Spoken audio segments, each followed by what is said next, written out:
एक बार एक गांव में कन्हैया नाम का एक भोला भाला आदमी रहता था। कन्हैया का उसी गांव में एक छोटा सा घर था।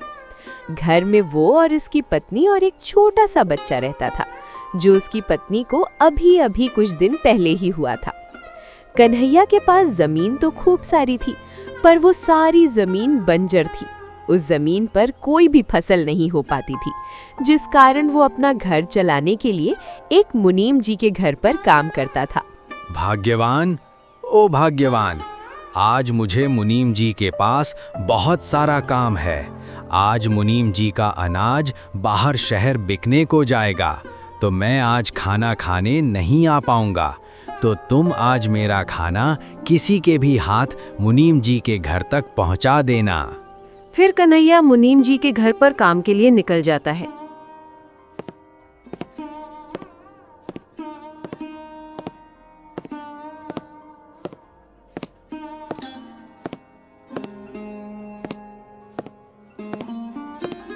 आज तो कोई नजर नहीं आ रहा जिसके हाथ में ये खाना पहुंचा सकूं। लगता है आज मुझे ही खाना देने जाना होगा। कन्हैया की पत्नी कन्हैया को खाना देने के लिए मुनीम जी के घर के लिए निकल जाती है।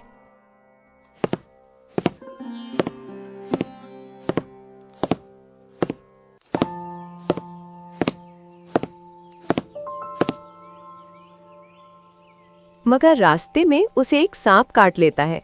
अरे, ये किसने काट ली? मुझे कांटा तो छुआ नहीं है, कितना दर्द हो रहा है। सांप काटते ही वो जमीन पर गिर जाती है और वहाँ पर खूब सारी भीड़ इकट्ठा हो जाती है।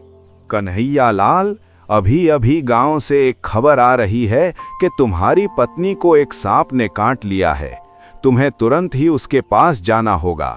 कन्हैया चौंक जाता है और कन्हैया वहाँ से तुरंत ही निकल जाता है। मगर कन्हैया की पत्नी नहीं बच पाई, सब खत्म हो गया। तुम मुझे और अपने इस बच्चे को अकेला ही छोड़ गईं। अब इस बच्चे को मैं कैसे पालूंगा? इससे बढ़िया तो मैं भी मर जाता। अपनी पत्नी के गुजर जाने के दुख में कन्हैया खूब दुखी हो रहा था। कुछ सालों बाद कन्हैया के जीवन में खुशी का माहौल बनता है। राजेश बेटा अब तक खूब बड़ा हो चुका था और उसकी बिजली विभाग में सरकारी नौकरी लग चुकी थी। आज बेटा तुझे लड़की वाले देखने आ रहे हैं। आइए आइए, आपका स्वागत है मेरे छोटे से घर में। राजेश को लड़की वाले देखने के लिए आते हैं और राजेश का रिश्ता नंदिनी के साथ पक्का हो जाता है। फिर कन्हैया अपने बेटे की शादी बड़े ही धूमधाम से करता है। फिर शादी के कुछ दिन बाद, नंदिनी, ये लो पैसे, जरा अलमारी में रख देना। अरे बाप रे, इतने सारे पैसे बेटा राजेश, तो इतने सारे पैसे कहाँ से लाया? तेरी तो इतनी तनख्वाह भी नहीं है। अरे पिताजी, ये तनख्वाह नहीं है। अब मैं तुम्हें कैसे समझाऊं पिताजी? इसे अंग्रेजी भाषा में कमीशन कहते हैं। मतलब तू लोगों से घूस लेने लगा है? और क्या पिताजी? बेटा, तुझे तेरी माँ के गुजर जाने के बाद भी मैंने तुझे पढ़ाया लिखाया और इतनी बढ़िया नौकरी के काबिल बनाया, और आज तू उसी कुर्सी का फायदा उठाकर गरीब लोगों से घूस ले रहा है। तुम्हें क्या पता पिताजी, ईमानदारी के रास्ते पर चलने वाला हमेशा पीछे रह जाता है। ईमानदारी पर चलेंगे तो धीरे धीरे आगे बढ़ेंगे। अगर थोड़ी बहुत घूस खाकर आगे बढ़ेंगे तो बहुत जल्दी आगे बढ़ेंगे पिताजी। बेटा, जो ईमानदारी के रास्ते से धीरे धीरे आगे बढ़ता है वो बहुत लंबे समय तक टिकता है, और जो ये घूस खाकर आगे बढ़ता है वो बहुत ही जल्दी बर्बाद होता है। और आगे तेरी मर्जी। और कन्हैया इतना कहकर अपने घर से निकल जाता है। ठीक ही तो कह रहे हैं कि घूस लेना पाप है। पिताजी की बात तो मान लो। तुम भी चालू हो गई। पिताजी मुझे कम सुना के गए हैं क्या? सांस लेना पाप है। अब मुझे मेरा खाना दे दो, ऑफिस के लिए लेट हो रहा हूँ। इसी तरह कन्हैया का बेटा राजेश लोगों से घूस लेने लगा था। वो हर रोज ढेर सारे पैसे लाने लगा, पर कन्हैया को बिल्कुल भी पसंद नहीं था। अरे बेटा, ये मुझे नहीं है पसंद। तू मेरे लिए ये लोगों से घूस खाना बंद क्यों नहीं कर देता? अरे पिताजी, तुम तो मेरे हाथ होकर पीछे ही पड़ गए। घूस घूस लगा रखा है। मैं ये घूस लेना बंद नहीं कर सकता। तुम्हें मेरे साथ रहना हो तो रहो, वरना यहाँ से निकलो। तुम्हें जरा सी भी शर्म नहीं है? कोई भला अपने पिताजी से ऐसे बात करता है क्या? वो क्या गलत कह रहे हैं? ठीक ही तो कह रहे हैं कि घूस लेना पाप है। कोई ये पाप वाप नहीं है। आजकल सब ऐसे ही काम करते हैं, और तुम ज्यादा मेरी अम्मा मत बनो। तुम्हें भी इस घर में रहना हो तो रहो, वरना तुम यहाँ से निकलो। अरे बेटा, मेरे कारण तुम दोनों आपस में मत लड़ो। मैं ही इस घर को छोड़कर चला जाता हूँ। अरे पिताजी, इन्होंने तुम्हें गुस्से में आकर घर छोड़कर जाने को कह दिया है। आप तो सच में घर छोड़कर जाने को तैयार हो गए। तुम कहाँ पर रहोगे? बेटा, तू मेरे रहने की चिंता मत करो। मैं तो कहीं पर भी रह लूंगा। इतना कहकर कन्हैया घर छोड़कर चला जाता है। अरे तुम कैसे बेटे हो जो अपने पिता को घर छोड़कर जाने के लिए एक बार भी नहीं रोका? कन्हैया अपना घर छोड़कर मुनीम जी के घर पर जाता है और कन्हैया मुनीम जी को अपने बेटे की सारी बात बता देता है। अरे बाप रे, तुम्हारे बेटे ने तुम्हें घर से निकाल दिया। ये तो उसने बहुत गलत किया कन्हैया। तुम चिंता मत करो, आज से तुम मेरे साथ मेरी ये हवेली में रहोगे।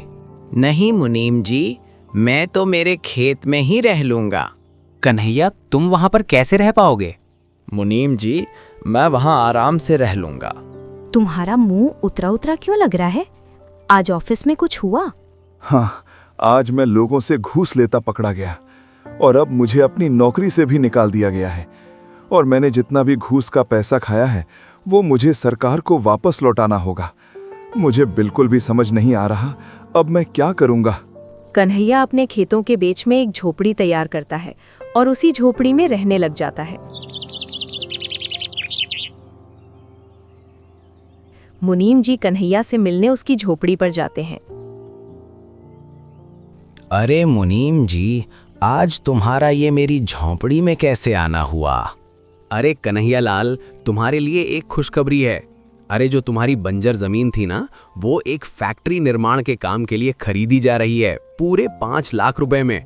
क्या 5 लाख रुपए? मुनीम जी, मुझे तो आपकी बात पर विश्वास नहीं हो रहा। अरे मेरी बात पर भरोसा करो, मैं सच कह रहा हूं। कन्हैया अपने बंजर जमीन को बेचकर उसी गांव में जमीन के पैसे से एक बढ़िया सा घर बनवा लेता है और उधर सरकार द्वारा पैसे लेने के बावजूद सरकार उनका घर भी जब्त कर लेती है, जिस कारण राजेश और नंदिनी को घर खाली करके जाना पड़ा। आज तुम्हारे लालच के चक्कर में पिताजी भी घर छोड़कर चले गए और आज हमें भी घर से बेघर होना पड़ा तुम्हारे लालच के चक्कर में। आओ राजेश बेटा, अब तो तुम्हारा पिता लखपति बन गया है। तुम ये खबर सुनकर आए हो। जानता हूं तुम तुम्हारे पिता के पास केवल पैसों की लालच में ही आए हो। तुमने आज तक तुम्हारी माँ को देखा? ये कन्हैया ने तुम्हें तुम्हारी माँ के जाने के बाद खूब पढ़ा लिखा कर बड़ा करा और तुमने उसी पिता को घर से निकाल दिया। तुम ये सब करते बिल्कुल भी शर्म नहीं आई? अरे मुनीम जी, अब छोड़िए, वो अभी बच्चा है। मुझसे एक छोटी सी गलती हो गई पिताजी, मुझे माफ कर दो। मुझसे गलती हो गई और आपकी बात नहीं मानने के कारण आज मेरे हाथ से नौकरी भी चली गई। कोई बात नहीं बेटा, तुझे कहा था ना मैंने कि ईमानदारी के रास्ते पर चलेगा तो खूब आगे जाएगा। अब देख लिया ना बेईमानी के रास्ते का परिणाम।